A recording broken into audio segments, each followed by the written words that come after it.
Guaíba Agro.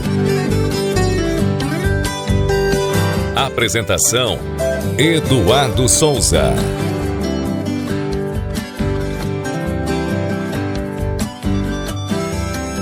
Olá, muito bom dia, amigo guaibeiro. Estamos abrindo mais uma edição do Guaíba Agro neste sábado, 1º de julho de 2026. Nosso programa tem oferecimento do Senar RS. Força para o agro é força para movimentar toda a sociedade. E Banrisul. No Banrisul, consignado estadual com até 6 meses para começar a pagar, soluções com ótimas taxas. Acesse o site e confira. Nosso programa tem Luciano Vargas na mesa de áudio, na central técnica e edição, Jefferson Gomes, a coordenação de central é do Guilherme Silveira, a produção do José Carlos Roque, a gerência de jornalismo e esporte é do Rafael Sequim, direção-geral do Claudinei Girotti e edição e apresentação de Eduardo Souza. O Senar está junto com você, produtor rural, sempre juntando conhecimento e prática para levar mais produtividade e eficiência para o campo, porque assim a agricultura e a pecuária crescem muito mais. Senar RS, vamos juntos pelo seu crescimento. E Banrisul, no Banrisul consignado estadual com 6 meses para começar a pagar e taxa de 1,69%. Tem agro? Tô na Guaíba! E abrimos o programa deste sábado com o boletim informativo semanal da Emater com Taline Schneider. Muito bom dia, Taline! Bom dia, Eduardo e guaibeiros! Está começando o informativo da Emater, produzido pela Gerência de Comunicação da Emater do Rio Grande do Sul, com a apresentação de Taline Schneider e na técnica José Cabral. As principais culturas de inverno seguem em desenvolvimento no estado, mas as condições climáticas exigiram atenção redobrada dos produtores durante os últimos dias. No trigo, o plantio evoluiu pouco devido à alta umidade do solo. A previsão é de cultivo em 814 mil hectares.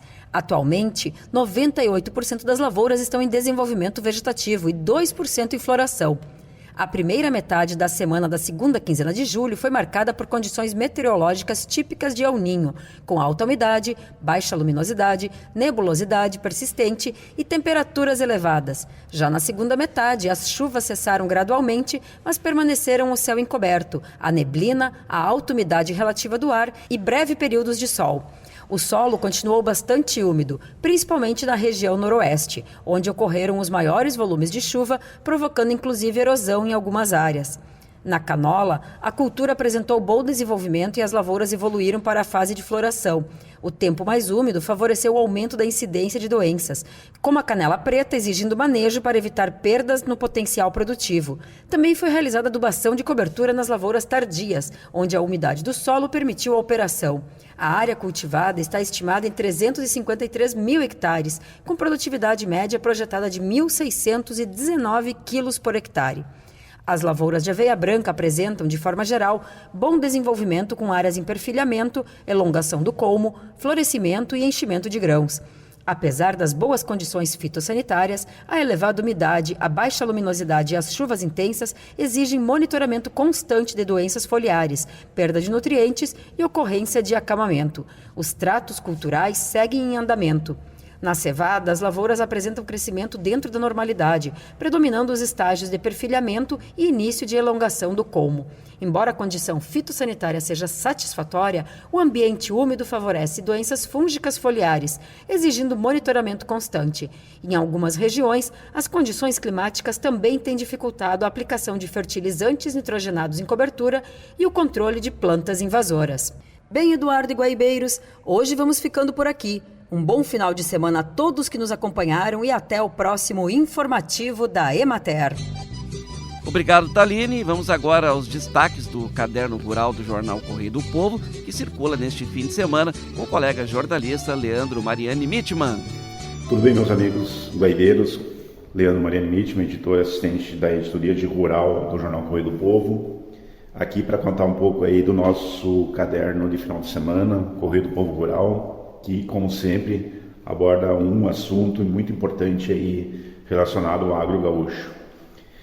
Nesse final de semana, a gente dedicou um amplo espaço aí para falar sobre a piscicultura gaúcha, mais especificamente o cultivo de peixe, a produção de peixes, que se espera aí, pelo que a gente apurou, uma grande virada, vamos dizer assim, uma ampliação desse setor.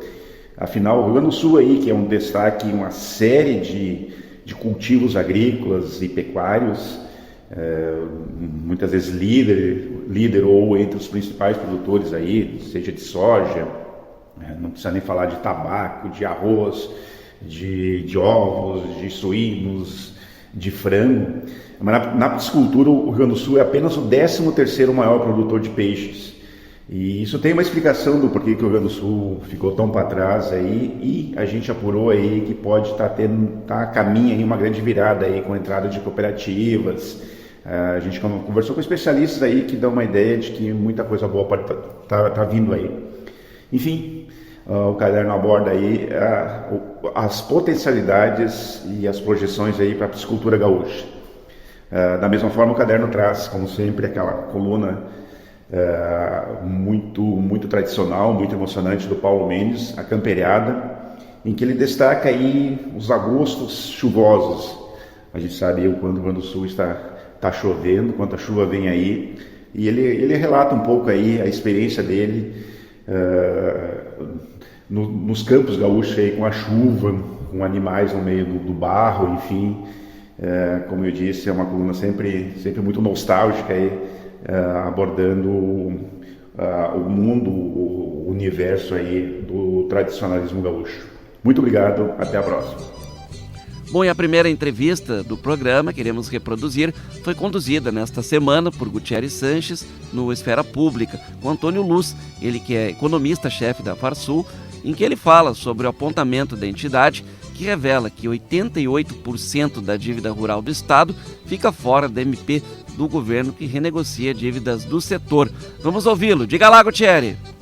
Antônio, para começar, e é preocupante esse dado, por que a Farsul afirma que 88% da dívida rural fica fora dessa MP e o que esse número representa? Imagino que muita preocupação, Quando nós recebemos a MP, nós tivemos um misto de sensações, Primeiro que reconhecemos um avanço de entendimento do governo à medida que ele começa a olhar para recursos livres, que ele sempre não via, até inclusive isso gerava um certo conflito, porque a gente alegava, engraçado, para anunciar o valor do Plano Safra, o recurso livre é maravilhoso. Aí quando há problema, não, esse filho não é meu. Agora não, passou a reconhecer, enfim. Só que criou também junto uma série de chicanas que nos parecia que deixaria de fora uma parte muito grande de produtores. Então, o que nós fizemos? Nós falamos com os nossos associados e pedimos que, para aqueles que desejassem ter uma leitura prévia do que aconteceria no dia seguinte, nos mandassem os contratos, aqueles que se dispusessem a abrir a sua vida, enfim. E nós começamos a receber. E recebemos um montante de 114 milhões de reais de contratos. E a partir dessa amostra, nós então fizemos a tentativa do enquadramento a partir da regra. E vimos que 88% da dívida não vai entrar. E nós estamos falando de um universo de produtores e estamos falando de uma amostra que é representativa da população destes produtores. Então a gente imagina que vai ser, se não for 88, vai ser 89, vai ser 85, mas não vai mudar disso. A maior parte dos produtores e das dívidas dos produtores, elas vão ficar de fora, porque o governo cometeu alguns erros na nossa avaliação que não pode. Por exemplo, imagina um produtor que vem tendo problemas com estiagem, com enchente, etc. Este produtor, no Rio Grande do Sul, é o produtor mais endividado do Brasil. De onde é que eu tirei esse dado? Banco Central. O Banco Central, ele diz que da carteira de crédito brasileira, nós temos que 40 bilhões está estressada no Rio Grande do Sul. O segundo estado mais estressado, que é o Mato Grosso, e que tem uma produção bem maior que a nossa, mais que o dobro, é 27. Então, nós temos a carteira mais estressada do Brasil, ou seja, com maior nível de prorrogação e renegociação. Porém, de acordo com o Serasa, o produtor gaúcho tem a menor inadimplência do Brasil. Então, como é que essas coisas convivem, O produtor, para não ficar inadimplente, ele aceitou fazer acordos para manter a adimplência e jogar para o próximo ano e ver o que vai acontecer, enfim. E aceitou, muitas vezes, emitindo uma CPR, com dívidas que correm a 20 e tantos por cento, muitas vezes, e com essa CPR ele foi lá e matou um custeio, ou um investimento, ou uma comercialização, ou seja lá o que for, e ficou com uma CPR a vencer, não está vencida. Este produtor, muitas vezes, saiu de um juro, no caso de um Pronaf, de 2%, 3%, um Pronamp, 8%, demais produtores 10%, 11%, para um juro de 20%. E ele fez isso para quê? Para manter a adimplência. Eu vi relatos de até 25%, né, Antônio? Acontece também, acontece. Então, o que acontece, Gutierre? Este produtor que fez das tripas coração para se manter adimplente, este está fora. O produtor que está com uma CPR inadimplente e que, simultaneamente, a inadimplência dela, ela ainda também tem uma situação que ela tem que ter sido emitida para fins de matar uma outra CPR. Então, se o produtor usou a CPR para pagar um custeio e está inadimplente, está fora também, porque é só CPR com CPR. Então, a depender do que eu matei com aquela CPR, eu entro ou não. Ou seja, nós temos aqui um caso de sommelier de CPR, sommelier de dívida. Se ele matou com uma CPR um custeio, está fora. Um capital de giro, está fora. Um investimento, está fora. Mas se matou uma CPR com uma CPR, não, aí está dentro. Nós estamos falando aqui de um sommelier de dívida. Agora, qual é o racional por trás disso? Então, a gente não consegue entender. Aí, entrou custeio, comercialização e industrialização. A regra ficou melhor. Mas, hoje, o maior contingente de crédito rural, aquilo que é anunciado no Plano Safra, são CPRs, que são cédulas do produto rural. São títulos emitidos pelo produtor e registrados na B3. Nós estamos falando de um universo de mais ou menos 180 bi para custeios na casa de 130. Então, hoje, a maior forma de financiar agro é CPR, e ela ficou praticamente de fora. Os investimentos que estão adimplentes e que vão explodir agora nos próximos meses, não entram. Então, o universo de dívida que ficou de fora, ele é muito grande. Antônio, por que na questão das CPRs, né, fica nítido ser um dos principais problemas nisso tudo? Por que elas ficaram tão relevantes no financiamento do agro, assim, e qual o impacto delas ficarem fora dessas condições vantajosas? As CPRs, elas começaram a crescer não no problema, mas sim no crédito. Porque o que acontece? Nos anos 80, até o início do Plano Real ali, um pouquinho antes do início do Plano Real, quem financiava a agricultura era o governo, tá? Período que eu não tenho nenhuma saudade, tá? Não tenho nenhuma saudade. O governo pegar o dinheiro que pode ir para educação, para saúde, e financiar um setor econômico. Não acho que isso esteja correto. Isso não acontece mais, graças a Deus, há muito tempo, há mais de 30 anos. Só que quando o governo anuncia um Plano Safra, as pessoas acham, até hoje, que aquele dinheiro é o governo que está disponibilizando. Não, não é. Aquele dinheiro é das instituições financeiras, aquele dinheiro é do mercado. O governo, ele subsidia o juro de uma parte deste dinheiro, que neste Plano Safra vai equivaler a 18,5% do valor anunciado. Ou seja, os outros 81,5%, 82% do dinheiro anunciado não recebe nenhum centavo de recurso público. Então é bom deixar isso muito claro.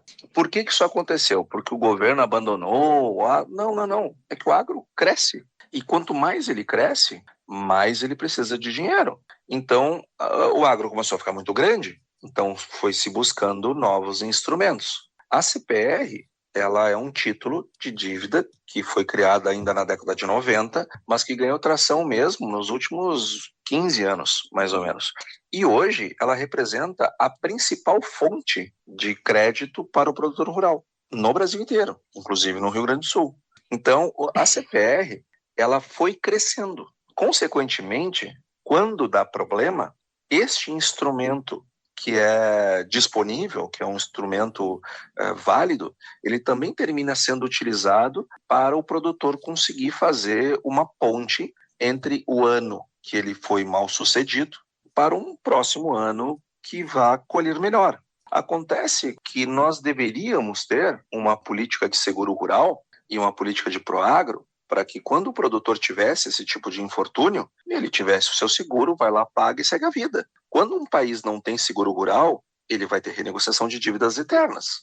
É assim que funciona. Além do mais, quando nós olhamos para essa questão do seguro, nós vínhamos numa crescente e agora essa política pública ela foi abandonada. Segundo ponto importante, nós tivemos um azar, digamos assim, porque além das nossas perdas climáticas, ou vamos antes disso, percebe que essa dívida não é só no Rio Grande do Sul, é no Brasil inteiro. Sim.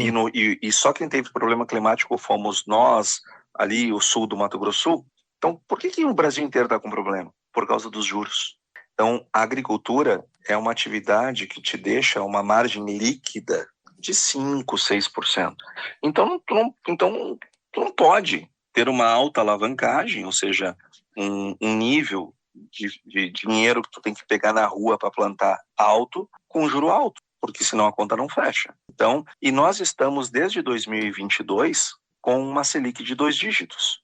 Então, o Rio Grande do Sul, ele passou esse período de perdas, né? Porque 2021 foi o último ano de safra normal no Rio Grande do Sul. Depois 22, 23, 24, 25 e 26 nós tivemos problemas. Todo esse período que nós tivemos perdas na safra foi um período de juros altos. Então, quando o produtor faz uma prorrogação ou uma renegociação ou emite uma CPR, ou seja lá o que for, essa dívida ela está sendo corrigida a 18%, a 20%, a 25% ao ano. Então, o saldo devedor desse produtor cresce mesmo que ele colha. Então, o efeito que o produtor gaúcho tem é dos juros mais os problemas climáticos. Então, a coisa está indo para um caminho que a cada 12 meses a dívida dobra. É gelo sendo enxugado, na verdade, né? Tem muitos agricultores que já não suportam mais essa carga, né, Antônio? Esse é o ponto.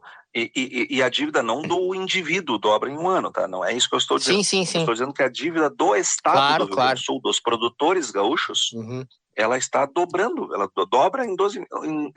Nesses últimos 12 meses, ela dobrou. Por isso que a gente cobrou o governo no ano passado, quando o problema era menor. Só que hoje, o que nós temos é o seguinte, é o PL 5122 no Congresso, que é um PL que nasceu dentro da Federação da Agricultura, que é o que a gente acredita, que é o que resolve, e é o que tem menos impacto fiscal para o contribuinte.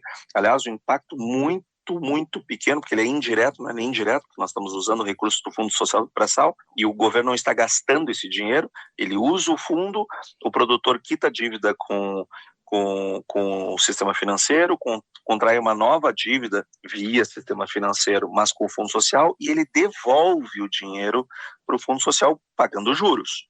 Esta é a solução do 5122. A gente acredita nele, está lá, precisa ser pautado, mas sabe Deus quando será. Tem uma MP que o governo emitiu a MP. Ela existe, ela está aí, ela está em vigor.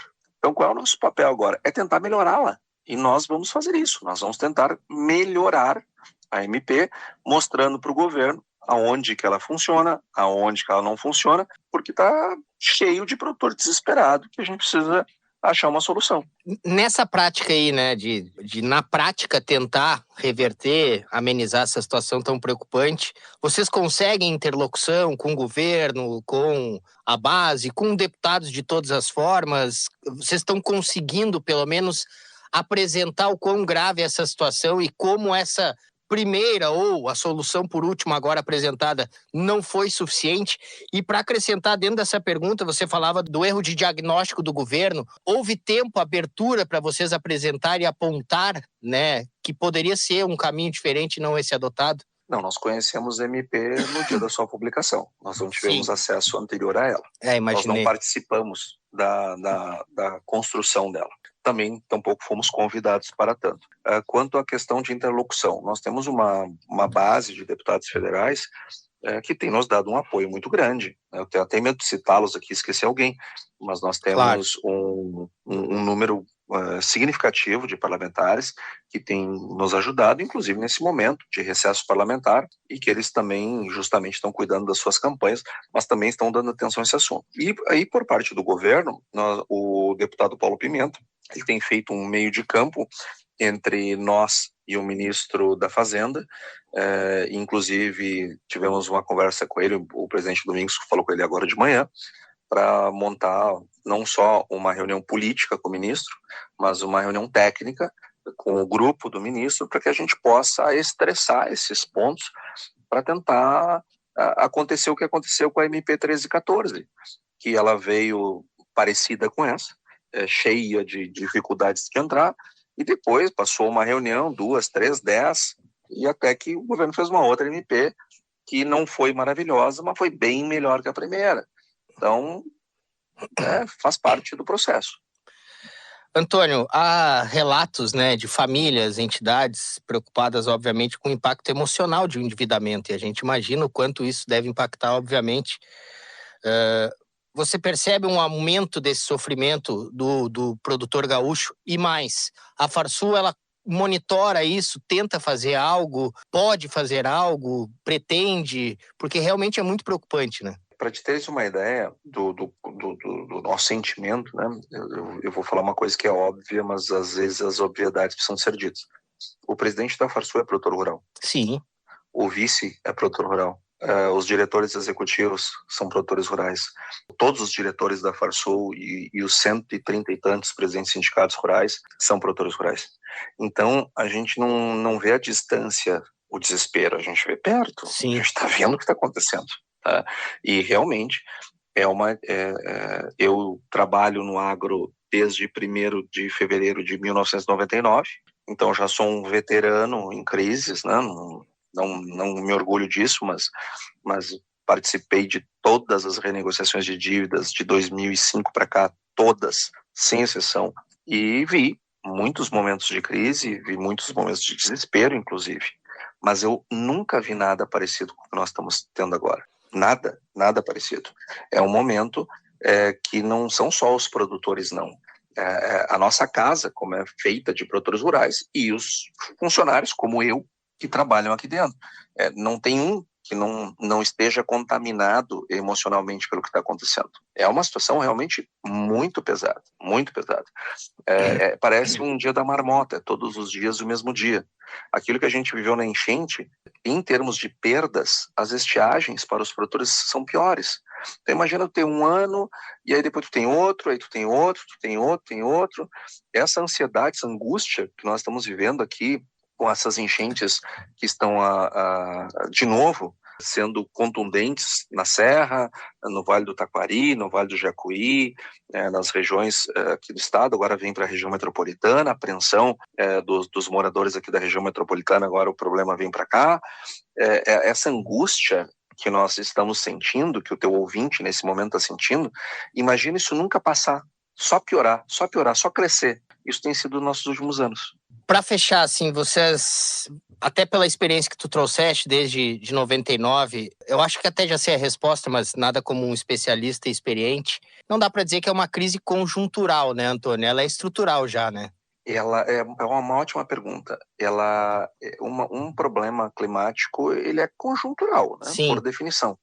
Mas no momento que eu tenho sucessivas crises, eu gero um problema que ele começa a fazer parte da estrutura do teu negócio.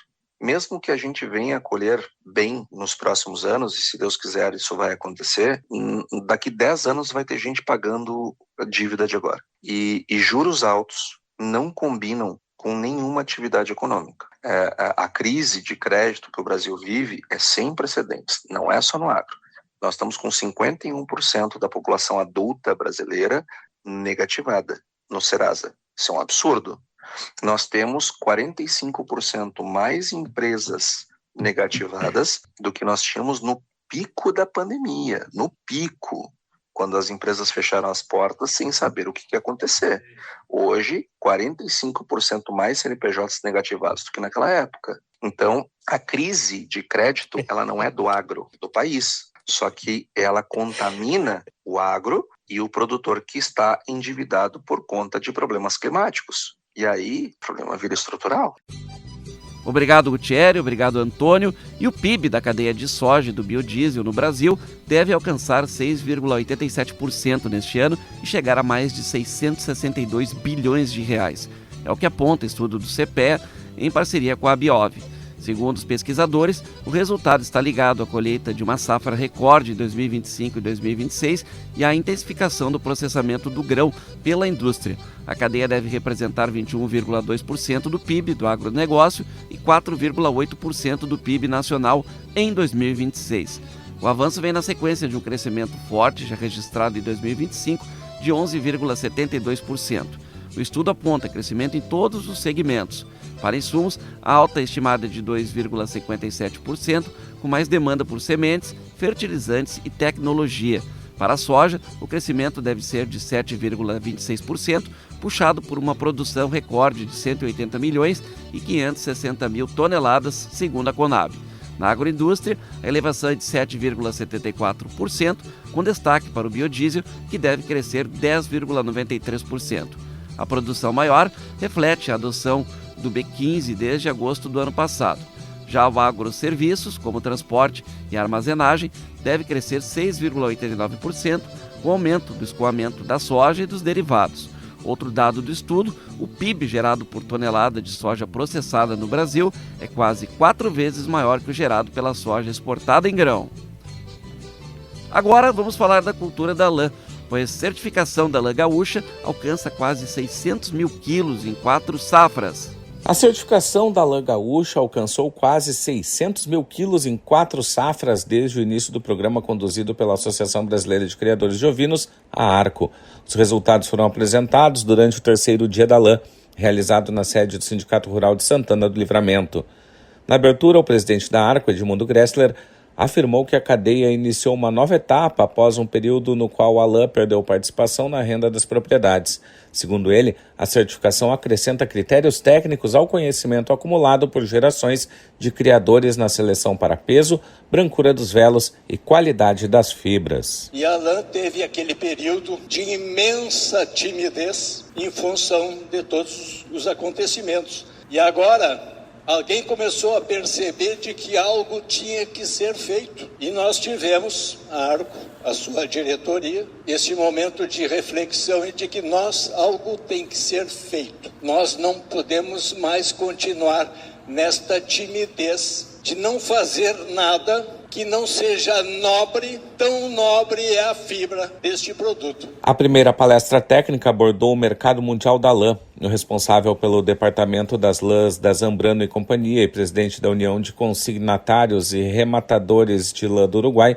Santiago Onandi, analisou a oferta, a demanda e os preços nos últimos 10 anos. E os 5 anos do programa de lã certificada gaúcha foram apresentados pelo coordenador do trabalho, Sérgio Munhoz, pelo zootecnista e técnico da ARCO, Leonardo Santos Farion. Farion concentrou a maior parte da apresentação nos resultados técnicos e econômicos, mostrando que se chegou aos 600 mil quilos de lã acondicionada nas últimas 4 safras. Ele avaliou que o total ainda representa uma parcela reduzida do potencial gaúcho, principalmente entre produtores que comercializam a fibra sem conhecer a finura, o rendimento ao lavado e a composição dos lotes. A programação ainda teve mesas redondas sobre a indústria brasileira, o mercado, as projeções para a fibra e a participação das instituições na continuidade do programa. Da agência AgroEffective, Nestor Tipa Júnior. Obrigado, Nestor, e assim vamos encaminhando o encerramento deste primeiro bloco no oferecimento do Senar RS. Força para o agro é força para movimentar toda a sociedade. E Banrisul. No Banrisul, consignado estadual com até 6 meses para começar a pagar. Vem aí o Estosca e o Guaíba Notícias.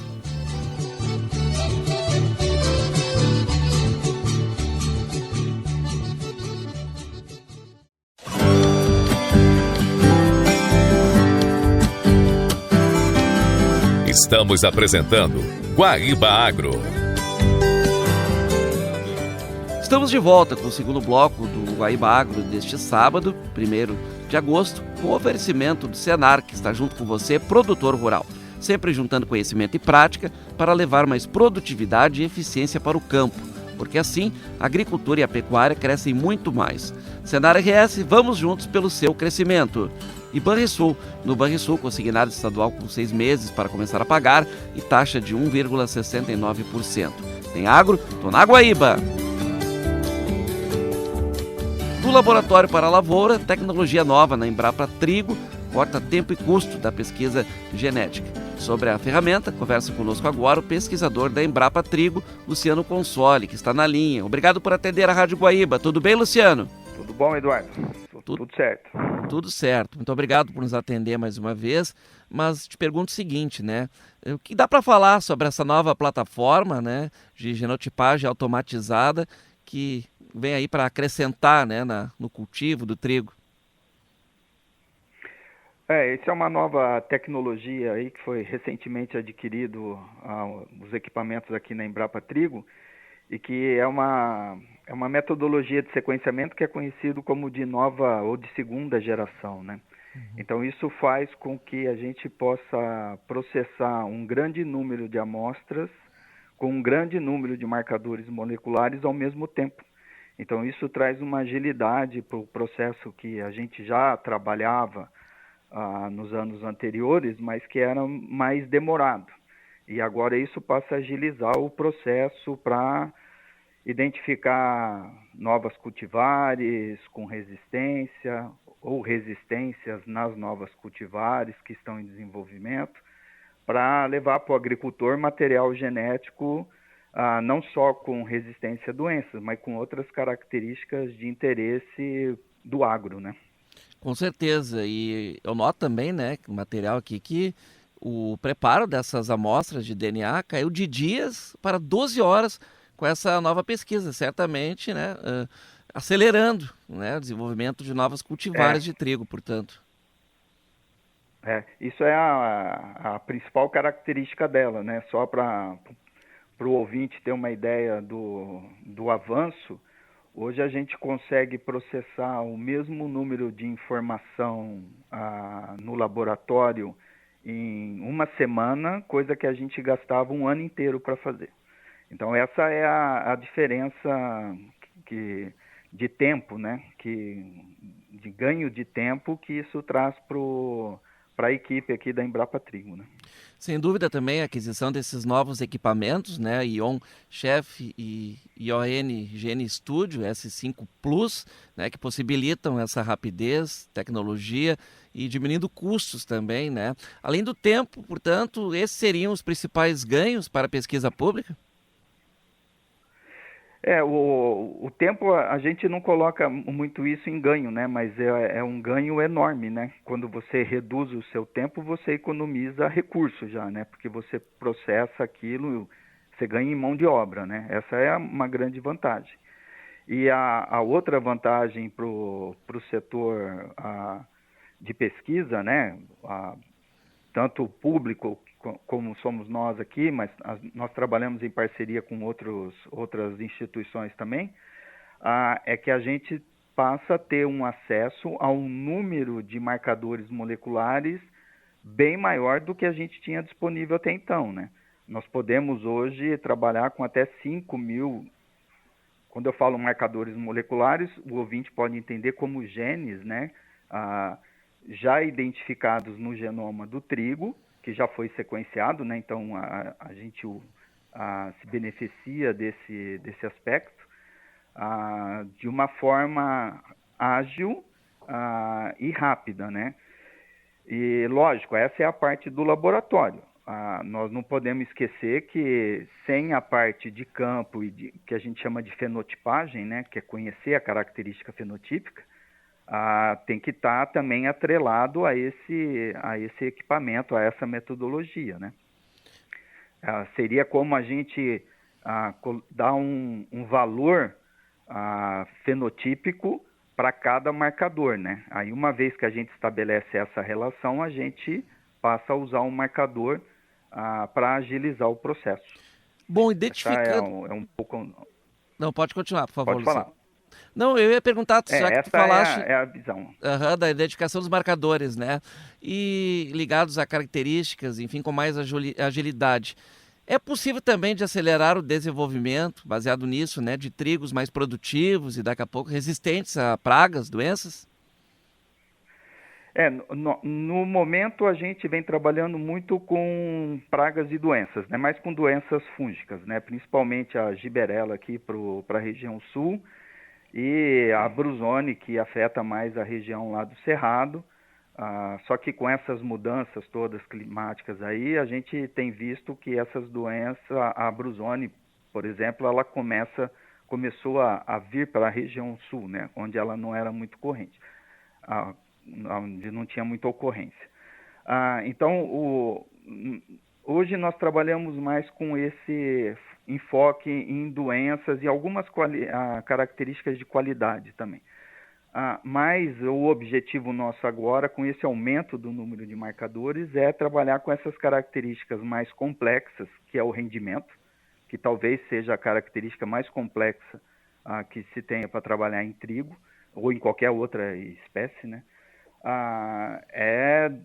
Num futuro próximo aí, começar a usar esse tipo de ferramenta molecular para a identificação e seleção de materiais mais produtivos.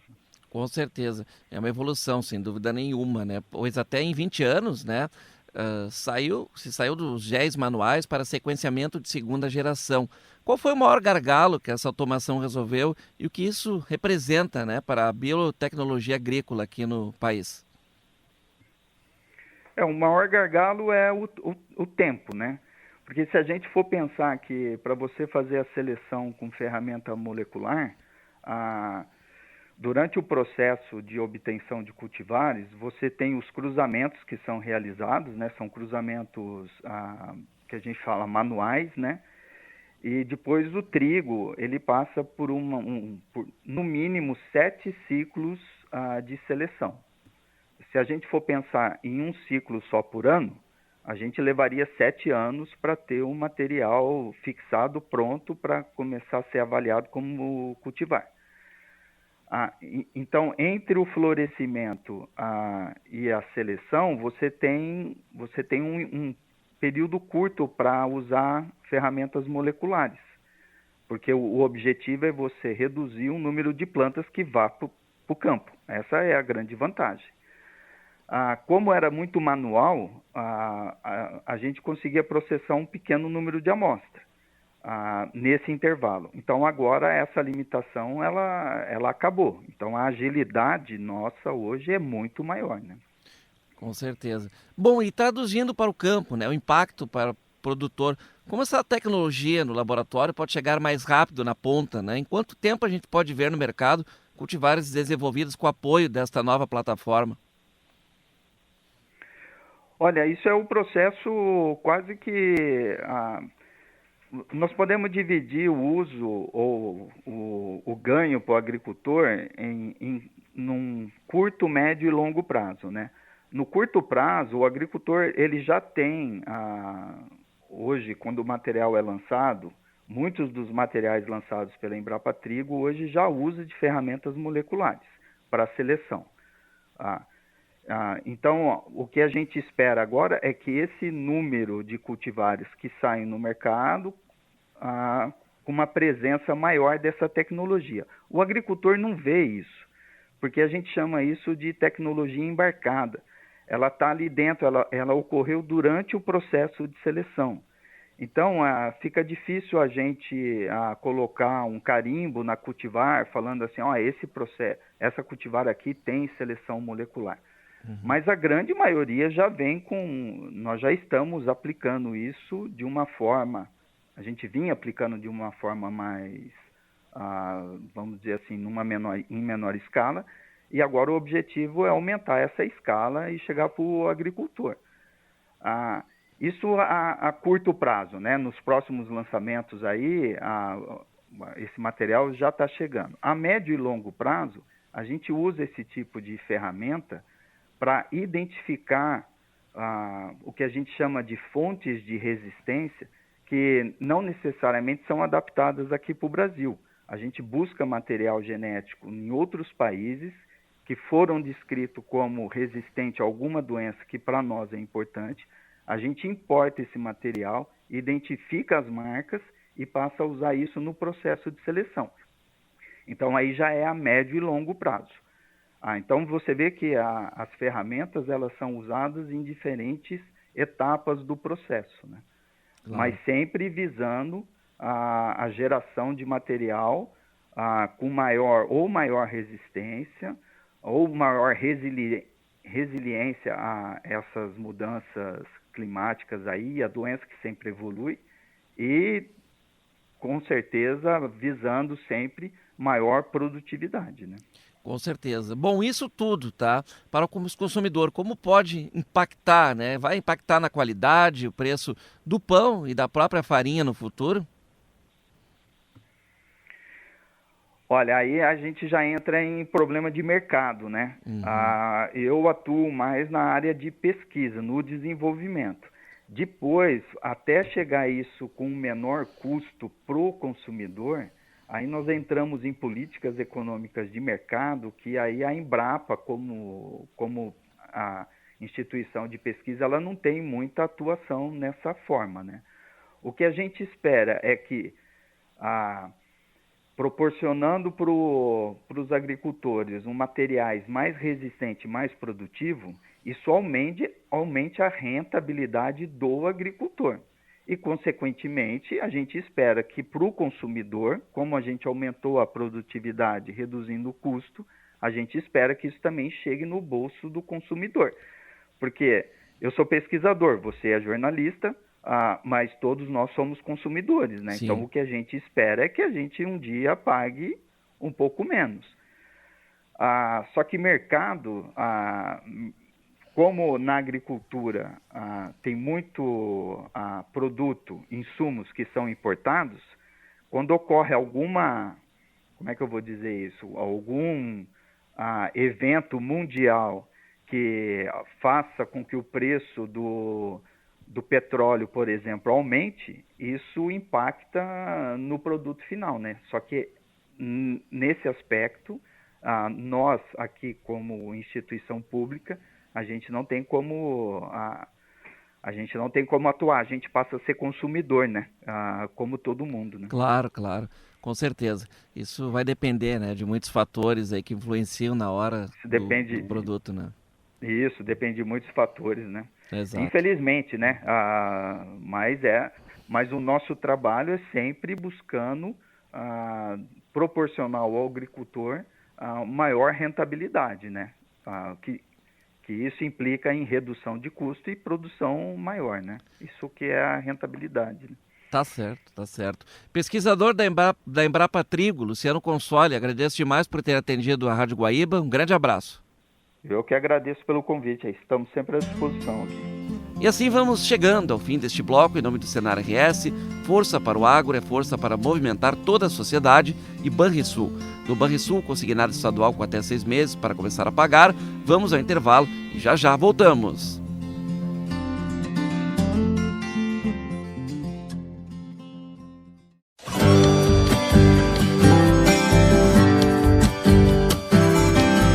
Estamos apresentando Guaíba Agro.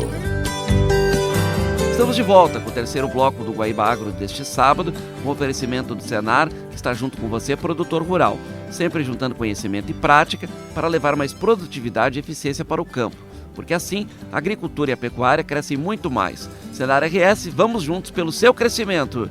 E Banrisul, no Banrisul consignado estadual com 6 meses para começar a pagar e taxa de 1,69%. Tem agro? Tô na Guaíba! E os temporais atingiram mais de 40 municípios do norte do Rio Grande do Sul. As lavouras de inverno e a pecuária sentiram estes estragos. O diretor da Emater, Matheus Rocha, traz o panorama, nos atualizando sobre a situação. Tudo bem, Matheus? Tudo bem, Eduardo? Tudo bem? Como é que está você? Tudo certo, graças a Deus. Só, diretor, as coisas não andam muito certo aí para as culturas de inverno, já que elas foram bastante afetadas, né, com temporais, com granizo e vento forte, né, que atingiram esta região aí dos municípios, como eu citei anteriormente, né? Qual o cenário que a Emater encontrou até agora nas lavouras de inverno? Então, nós temos até agora cerca de 80 comunicados já de municípios que os extensionistas da Emater fizeram levantamentos, já reportaram através do nosso sistema e estamos fazendo aí esse acompanhamento buscando focar na questão aí dos cenários mais agropecuários, né, com foco nas lavouras de inverno, que nesse momento são as que mais estão sofrendo aí com todo esse cenário adverso, tanto de chuva excessiva, quanto de vento, granizo e até tornado tivemos essa semana aqui no Rio Grande do Sul, lá na região administrativa nossa de Santa Rosa. Então, de fato, está bem diverso aí as questões climáticas que envolvem o El Niño, e a Emater está aí buscando estar mais próximo possível dos cenários locais para contribuir aí com a defesa civil. Tá certo. E quais as culturas mais afetadas? Seria a canola com perdas mais evidentes? Sim, a canola ela tá num estágio fenológico mais avançado, né, que é já em florescimento. Então, mais de 70% dela já está em florescimento, então isso faz com que a gente tenha prejuízos até visíveis mais altos, né? A gente, seja a chuva excessiva, seja o vento, seja o granizo, todos esses episódios eles acabam afetando diretamente a planta, por já estar maior, num porte um pouco maior, né, para ficar um pouco mais fácil até dos ouvintes interagirem com o período que ela está. Então ela já está florescida, e isso acaba fazendo com que alguma coisa que faça com que ela fique sem as suas flores e as suas folhas vai atrapalhar diretamente aí, né, a continuidade da cultura. O trigo, que a gente tem pouco mais de 800 mil hectares no estado do Rio Grande do Sul, que sempre foi a principal cultura de inverno e em área ainda continua sendo, a gente está finalizando o plantio no estado. Então, ele está numa fase vegetativa bem menor, bem inicial. Então, o que mais nos preocupa mesmo é a questão de lixiviação desse solo, que pode, né, ter levado os nutrientes embora aí com a água, e também como que fica essa cultura pós o evento. Então são dois cenários, Eduardo, que a gente tem que pensar, que é a questão dos solos e de como está essa cultura agora, e em produção e produtividade, porque nós não sabemos como será a qualidade desses produtos pós-colhidos, né, no estado, dada todas essas circunstâncias nesse momento. Certo. E com relação à aveia e o azevém também, com a avaliação, ainda há chance de recuperação? Sim, a gente são informações muito pontuais que dependem de cada região, mas de forma geral a aveia e a azevém são culturas de inverno bastante utilizadas para alimentação animal, para produção de proteína aqui no estado do Rio Grande do Sul, que é um grande carro-chefe de produção de proteína no país, né? Então a gente muitas vezes foca muito na questão agrícola, mas nós temos toda a questão animal também, que envolve nesses cenários, né? E quando a gente fala em aveia e azevém, a gente precisa pensar diretamente na questão da produção da carne que vem por trás dessas culturas. Elas acabam tendo também os mesmos cenários que as demais culturas de inverno, preocupando duas questões. Primeiro, a questão de ventos mais intensos, que acabam muitas vezes acabando essas pastagens, e também a questão de alagamentos, que em algumas regiões acaba tendo o solo com muita dificuldade de absorção de água e acaba ficando, então, algumas áreas, algumas glebas mais alagadas, né? Isso aí prejudica diretamente aí, a questão do pastejo dos animais e, consequentemente, aí, os resultados finais que se esperam.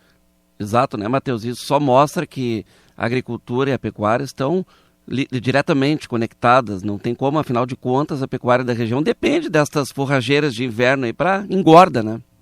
Depende diretamente dessas forrageiras, né? A gente tem uma cultura aqui no estado do Rio Grande do Sul de invernar o gado, né? Então, uma questão já de muitas décadas que se prepara, então, esse período para as pastagens, para receber os animais. Então, numa chuva excessiva, acaba gerando diversas questões aí, até a própria compactação desse solo com esse pisoteio dos animais e em solos muito encharcados, isso também vai acabar depois exigindo mais da gente no preparo para a inclusão das culturas de verão. Claro. Além dessas questões afetadas, né, das culturas de inverno, da pecuária também indiretamente, né, ou até diretamente, dependendo do caso, também tem a questão de dificuldade de acesso a estradas vicinais e problemas, né, na coleta do leite. Quais são hoje os principais gargalos logísticos enfrentados aí pelos produtores da região e como a Emater está orientando? Para a gente ter uma ideia, o Sindilat ele emite constantemente, né, avisos quanto à questão da coleta do leite em razão das chuvas, né? Sim. Então, o leite ele tem que ser coletado em até 24 horas, mas quando tem algum imprevisto, alguma questão, desde que o Ministério da Agricultura autorize, pode passar para 48 horas. Certo. Isso é a legislação que traz. Para a gente ter uma ideia, Eduardo, nós temos no último pedido do Sindilat 94 comunicados, 94 municípios comunicando a dificuldade de acessar para fazer a coleta do leite, em razão das chuvas. Então, quer dizer que nós já estamos aí com quase 1/5 do estado comunicando sobre a dificuldade de acessos pelas condições de estradas vicinais, que acabam sendo muito afetadas aí com a questão das chuvas, e a gente sabe que está agora, nesse momento, começando a parar as chuvas já de 2 semanas praticamente. Então, agora que vamos começar a ter mais acesso às propriedades rurais e conseguir ver, de fato, as consequências desse primeiro episódio do El Niño um pouco mais já denso aqui no nosso estado. Certamente, né, Matheus, isso está prejudicando uma aceleração da estimativa do prejuízo por causa justamente do que tu falaste, né, do acesso às propriedades. Existe um prazo, assim, que a Emater esteja trabalhando para conseguir fechar o levantamento e, enfim, né, pensar medidas para auxiliar estes agricultores atingidos? Primeira questão que a Emater está atuando e trabalhando é a questão na prevenção das vidas das famílias rurais. A gente tem falado isso em todas as entrevistas, que no primeiro momento a gente sempre orienta que as famílias não se coloquem em situações de perigo. Claro. Né? Preservem suas vidas, as dos seus familiares, essa é a nossa primeira orientação. No segundo momento, a gente busca, né, fazer toda a orientação técnica na questão das culturas. Então, faz esse levantamento para auxiliar os municípios na solicitação dos decretos de emergência e também a auxiliar a Defesa Civil na questão logística e de encontro dessas famílias e das localidades para possíveis inserções necessárias aí de apoio e suporte. Então, feito essas questões, a gente passa, né, por uma terceira fase, que é a de orientação mais direta aos produtores, seja na questão das culturas de inverno, na questão das criações, nas questões mais sociais. Então, todas essas frentes, a gente tem atuação da Emater de forma muito direta nos 497 municípios, buscando contribuir aí tanto com o ente municipal, com a prefeitura local, né, quanto o estado como um todo aí, para a gente poder levar a informação e fazer com que cada gaúcho consiga passar por esses episódios relacionados ao El Niño aí da forma mais tranquila possível. Pois é, como é que a Emater avalia essa resiliência, né, do produtor, do agricultor gaúcho? A gente tem passado por muitas questões climáticas aqui. Realmente, né, para seguir na lida tem que ser muito resiliente, né, Matheus? Tem. A resiliência acho que é uma palavra que está fazendo parte do cotidiano de todo mundo. Uhum. Depois do episódio de 2024, isso acaba até acendendo um gatilho em todos nós gaúchos que vimos o nosso estado numa situação bastante complicada, né, na questão que envolve as chuvas aí. Então não tem como a gente não lembrar e não ser solidário nesse momento com todas as famílias. Mas o povo gaúcho ele vem sendo muito, muito resiliente, enfrentando questões de enchentes, questões de estiagem, às vezes no mesmo ano, 2 episódios, né, em diferentes escalas. Então a gente precisa sempre buscar mobilizar as nossas forças para que a nossa propriedade, e aí individualizado de cada um, consiga ser o mais resiliente possível. Isso passa muito pela questão do manejo do solo. Uhum. É essencial a gente sempre falar e sempre trabalhar a questão dos solos, porque é a partir dele que a gente gera toda a nossa riqueza e que a gente consegue ter os controles tanto no período de estiagem quanto no período de chuvas excessivas também, quando se tem um bom manejo. Com certeza, né? A agricultura é fundamental, o nosso estado é um dos maiores produtores e certamente, né, esta resiliência é muito importante aí para o Rio Grande do Sul se destacar economicamente no cenário nacional. Matheus Rocha, diretor técnico da Emater, né, do Rio Grande do Sul, lá da Regional de Passo Fundo. A gente agradece demais por ter nos atendido e atualizado a situação aí após os temporais dos últimos dias que causaram estragos, né, as culturas de inverno, a agricultura e a pecuária também. Um grande abraço. Tá bom, obrigado, Eduardo, obrigado a todos os ouvintes aí do Guaíba Agro, e ficamos sempre à disposição, da mesma forma como a Emater está à disposição de todos vocês aí nos seus municípios. Muito obrigado. E chegamos ao fim deste terceiro bloco, com oferecimento do Senar RS. Força para o agro é força para movimentar toda a sociedade. E Banrisul, no Banrisul consignado estadual com até 6 meses para começar a pagar, com crédito Banrisul, soluções com ótimas taxas. Acesse o site e confira. Vamos para o intervalo e voltaremos em seguida com o último bloco do programa deste sábado.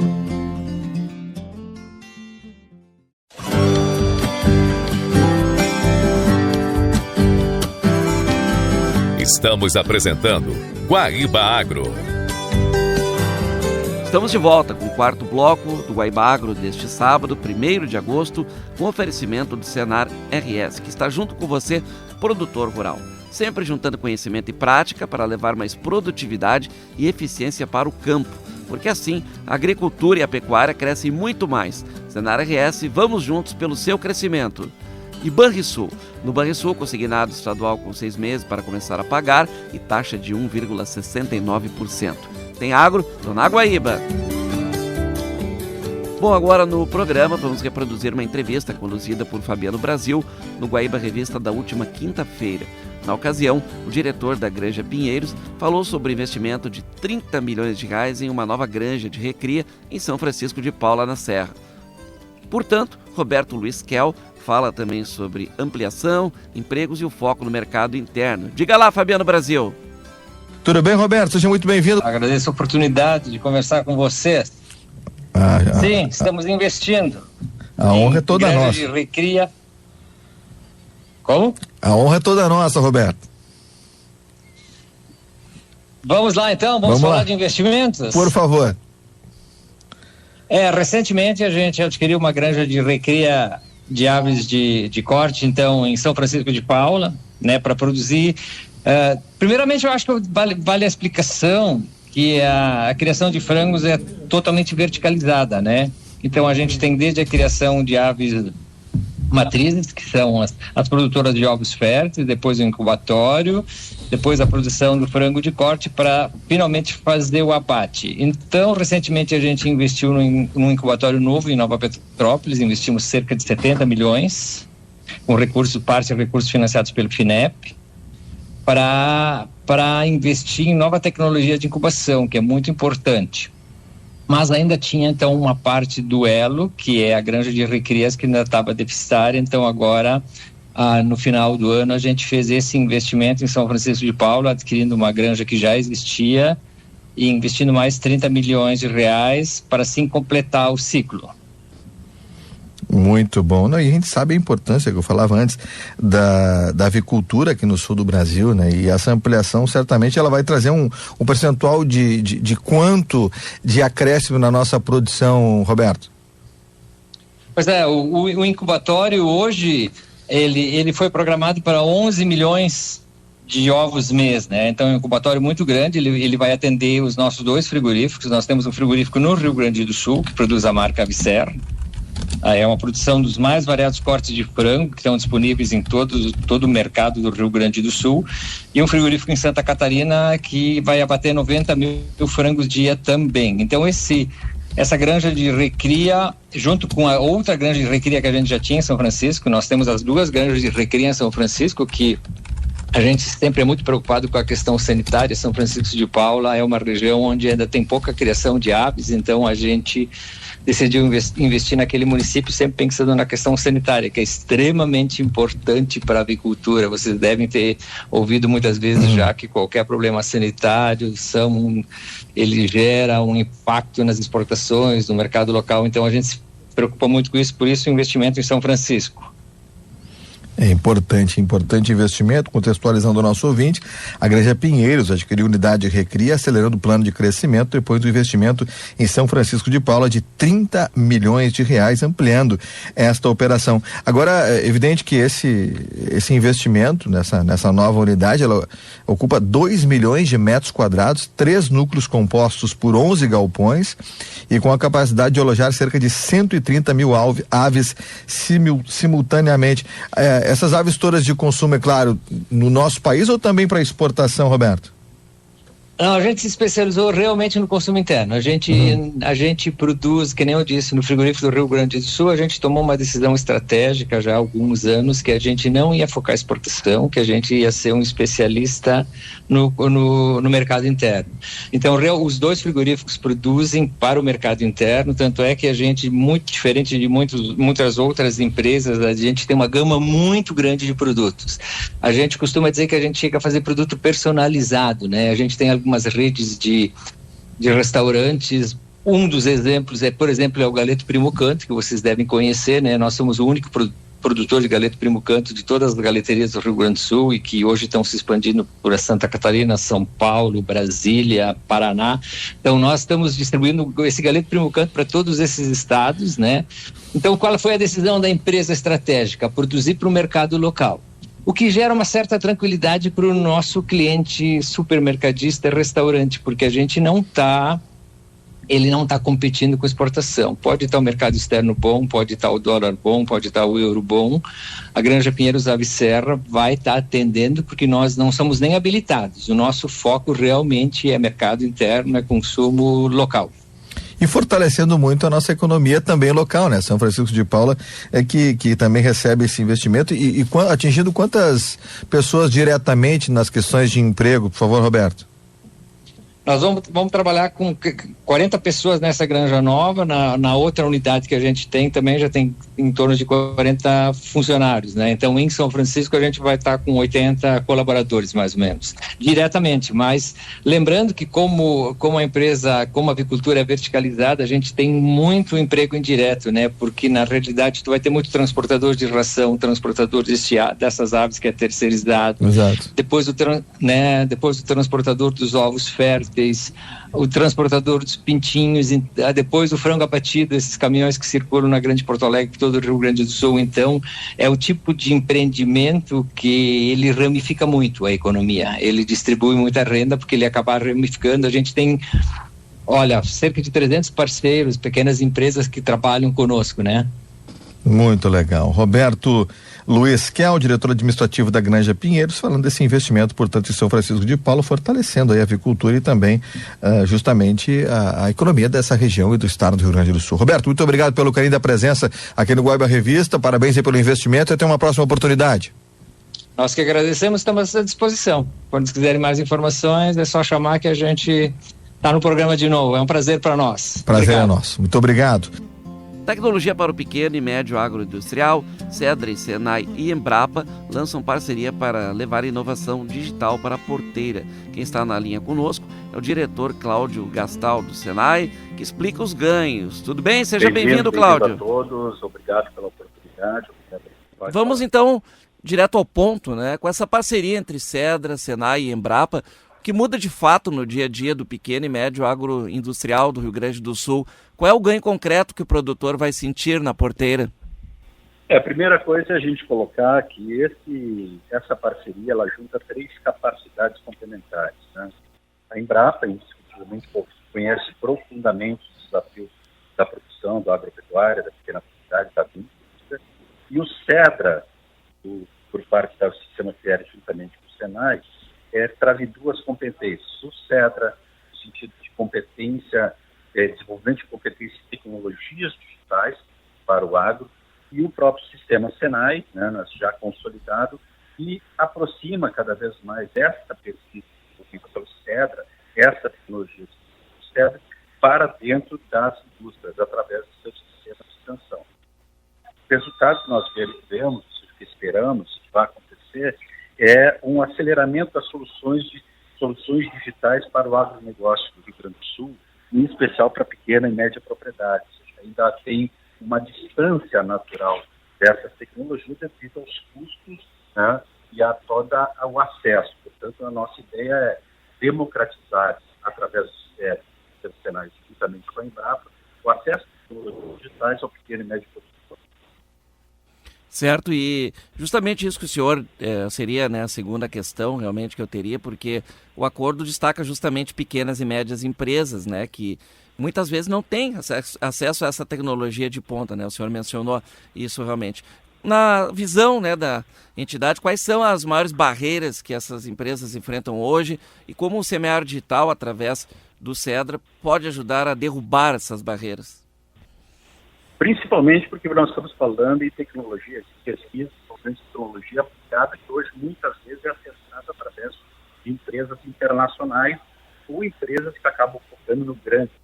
Nosso foco é dentro de tecnologia, através do CETA, focado em pequenas e médias, utilizando todo aquele know-how que hoje a Embrapa já tem, pesquisa, desenvolvimento, gestão empresarial, trazendo aquela visão que o sistema FIES tem para a indústria, para a transformação disso para a indústria agropecuária.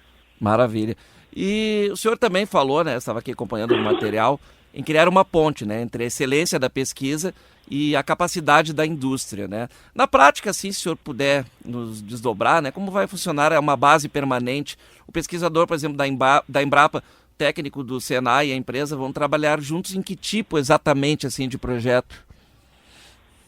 Hoje, por exemplo, nós vamos instalar o Cedra na estrutura, provavelmente na região de Porto Alegre, mas hoje você usa toda a estrutura, não somente do Senai, mas também a estrutura dos TES e a estrutura da Embrapa, que estão capilarizados por todo o campo. Então, essas vão ser as grandes veias de distribuição dessa tecnologia e média agricultura. Então, a ideia mesmo, você tem o desenvolvimento de tecnologia através da pesquisa, mas a distribuição dessa rede de distribuição já é consolidada em, no caso do Senai, mais de 70, 80 municípios, pega os núcleos que atuam em região, por exemplo, você pega a região de Panambi, lá você atende um universo de mais de 30 municípios. Você pega as áreas regionais, por exemplo, a Embrapa na região de Sul, ela atende lá todo aquele universo. Então, você utiliza essas duas redes, sistemas Senai e a rede da Embrapa, como grandes canais de distribuição da tecnologia desenvolvida. Por outro lado, eu acho que é importante colocar que também por outro lado, um desenvolvimento da própria indústria no momento da própria indústria da tecnológica. Você tem hoje um muito forte de inovação, desenvolvimento tecnológico, uma rede maior número de doutores, como no Rio Grande do Sul. Então, você também vai criar uma nova um ambiente para a criação de pequenas empresas de base tecnológica, no caso do agro, ou seja, as agrotechs, como a gente fala. Né? Claro. E o Cedra já funciona em São Leopoldo desde 2024, portanto, 2 anos. Com a entrada da Embrapa... Ele tem uma estrutura lá no ISE de São Leopoldo, porém nós estamos trabalhando para que ele tenha uma estrutura do Cedra própria, é um dos objetivos da gestão, que nós vamos ter essa estrutura do Cedra dentro do 2027, exclusivamente para atendimento do Cedra, e ser um espaço também de troca de experiências com a Embrapa e com os pequenos. Certo. Com a entrada da Embrapa, então, agora, qual é a meta e o prazo? Quando é que a gente pode esperar ver as primeiras tecnologias desenvolvidas e validadas, né, chegando na ponta, de fato, para o produtor? Não, hoje nós já temos, muita coisa já sendo desenvolvida, ou seja, na questão de sensoriamento, por exemplo, na questão de agropecuária de precisão, que já vem sendo desenvolvida tanto pelo ISE, pelo Instituto de Desenvolvimento de Monitoramento, como também pela própria Cedra. Agora que a gente aproxima é pegar aquilo que a Embrapa identifica na pequena propriedade, ou seja, eles estão lá, estamos falando diretamente do setor, verificando e trazendo para dentro do Cedra para que a gente possa orientar o nosso desenvolvimento de pesquisa e tecnologia para a pequena propriedade. Bom, Diretor, para fechar, né, o senhor disse que essa cooperação amplia a capacidade de inovação da indústria, né, brasileira. De que forma o senhor entende que essa parceria deixa a agroindústria gaúcha mais competitiva e preparada para os desafios de produtividade e sustentabilidade que vem pela frente? O que a gente tem que ter ideia, né, é que para o pequeno produtor, como para o pequeno empresário, a inovação se faz quando resolve um problema real, que cabe na sua realidade, pode ser utilizada com autonomia. Então, a Embrapa traz essa visão do pequeno agricultor, das dores que ele tem, está dentro do CEDA, está dentro que a gente desenvolva. Isso alavanca novas indústrias, alavanca novas empresas, né? Tecnológica que pode se tornar a indústria do agroindústria do futuro, ou seja, desenvolvimento de tecnologia própria do Rio Grande do Sul, desenvolvimento de inovações próprias do Rio Grande do Sul, gerando indústrias que possam estar fornecendo para a nossa cadeia. Certo, e para fechar de fato agora, temos um tempinho ainda, eu gostaria que o senhor deixasse uma mensagem, né, para o pequeno e médio agroindustrial do Rio Grande do Sul que está ouvindo agora e quer saber como participar do Semear Digital. Eu queria dizer para vocês que se aproximem da Embrapa, se aproximem do sistema CERS, e não somente por essa parceria com a Embrapa, nós também temos pelo peso do agro na economia do Sul, a própria indústria ela acaba sendo muito presente na agroindústria já atualmente, uma série de soluções, tanto na parte de capacitação, treinamento, como na parte de desenvolvimento. Portanto, o pequeno produtor tenha não somente buscar os seus agro, mas veja também no sistema CERS uma parceira para a solução dos seus problemas. Tá certo. Diretor Cláudio Gastal, muito obrigado pela participação, pelas informações. Sucesso aí nessa nova etapa do Cedra. Um grande abraço. Muito obrigado. Prazer a todos. Obrigado por permitir essa nossa esclarecimento. Obrigado, Cláudio. E assim chegamos ao fim deste Guaíba Agro, no oferecimento do Senar RS. Força para o agro é força para movimentar toda a sociedade. E Banrisul. No Banrisul, consignado estadual com até 6 meses para começar a pagar. Para você que perdeu alguma parte desta edição ou que quer acompanhar novamente, acesse o nosso canal Guaíba Agro no Spotify, também no YouTube, no Deezer e ainda no Amazon Music. Em seguida, o programa já estará disponível. O programa Guaíba Agro retorna na próxima segunda-feira em 2 horários, às 5 da manhã e às 11h30 da noite, abrindo e fechando a programação jornalística aqui da Rádio Guaíba FM 101.3. A todos, um grande abraço, um ótimo final de semana. Nos encontramos logo mais, 4 da tarde, no comando do Estúdio Guaíba. Valeu, tchau!